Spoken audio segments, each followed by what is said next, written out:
তোমরা তো প্রথম পার্টে দেখেইছো আমি এসেছি আমার মামা শ্বশুর বাড়ির গঙ্গাসাগরে পাড়ার পুজোতে। এখন বাজে ওই সন্ধ্যে 7টা মতন। এবারে আমরা রেডি হয়ে নিয়েছি পুজো দেখার জন্য। আমি তো সাজুগুজু করেছি, তার সাথে সাথে ছোট মামার বড় মেয়েকেও সাজিয়েছি। আর এই হচ্ছে ছোট মামার ছোট মেয়ে। আমাদেরকে পুজোর প্রসাদ দিয়েছিল, প্রসাদ খেয়ে আমরা মন্দিরে চলে এলাম। আর আজকে যেহেতু শীতলা পুজো তাই জন্য মায়ের গান কিন্তু এখানে হচ্ছিল। আর এখানে একটা ছোট্ট করে মেলাও হচ্ছিল, তো ভাবলাম একটু চলো মেলাটা ঘুরে আসি, কি কি পাওয়া যাচ্ছে দেখি। আর আজকে কিন্তু আমি শাড়ি পরেছি আর অভি পরেছে পাঞ্জাবি, কারণ আগের বছর যখন এসেছিলাম তখন কিন্তু দাদুর আবদার ছিল পরের বছর এসে যেন আমি শাড়ি পরি, তাই দাদুর আবদার মেটাতে কিন্তু শাড়ি পরেছি আজকে। মন্দির তো তোমরা দেখলে কতটা সুন্দর। এখন যাকে দেখছো উনি হচ্ছেন শীতলা মা, ইনি হচ্ছেন নারায়ণ বাবা, আর ইনি হচ্ছেন মা মনসা। এই 3 ঠাকুরের পুজো কিন্তু এই চৈত্র মাসে খুবই ধুমধাম করে হয় এখানে। আর এখন বাজে প্রায় ওই রাত 10:30 মতন।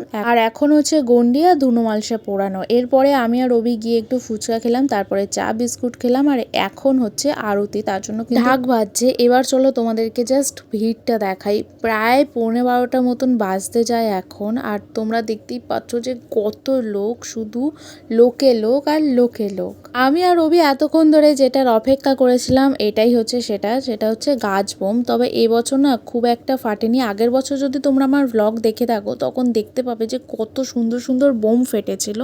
আগের বছরের তুলনায় এবছর অনেকই কম ফেটেছে, কারণ রিসেন্টলি নাকি কিছু একটা ঘটনা ঘটে গেছে আশেপাশে। এই বোম ফাটাতে গিয়ে 4-5 জন মতন আহত হয়েছে, তাই জন্য পুলিশের নির্দেশ অনুযায়ী এবছর অন্যান্য বছরের তুলনায় খুবই কম বোম ফাটানো হয়েছে।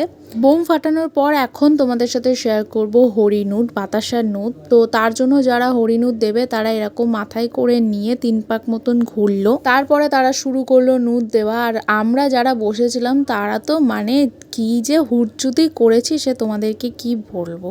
চারিদিক থেকে সবাই বাতাসা ছুটছে। আমি জানি না তোমরা ফোনে কতটা দেখতে পাচ্ছ, বাট সামনাসামনি এত ভালো লাগছিল, তার সাথে এত মজাও হচ্ছিল, মানে জাস্ট ধারণার বাইরে। আমরা তো এখানে সবাই মিলে বাতাসা কুড়োচ্ছি। আমরা কেন, এখানে যারা যারা ছিল সবাই বাতাসা কুড়োচ্ছি। এই মুভমেন্টটা আমার এতটাই ভালো লাগছে, আর অ্যাট দ্য সেম টাইম ভয়ও লাগছে। মানে চারদিক থেকে বাতাসা ছুটছে, তো কখন এসে মাথায় লাগছে, পিঠে লাগছে, মানে সে কি বলবো তোমাদের। এটা তো তোমরা প্রথম রাউন্ড দেখছো, এরপরেও এরকম 3-4 বার রাউন্ড হয়েছে।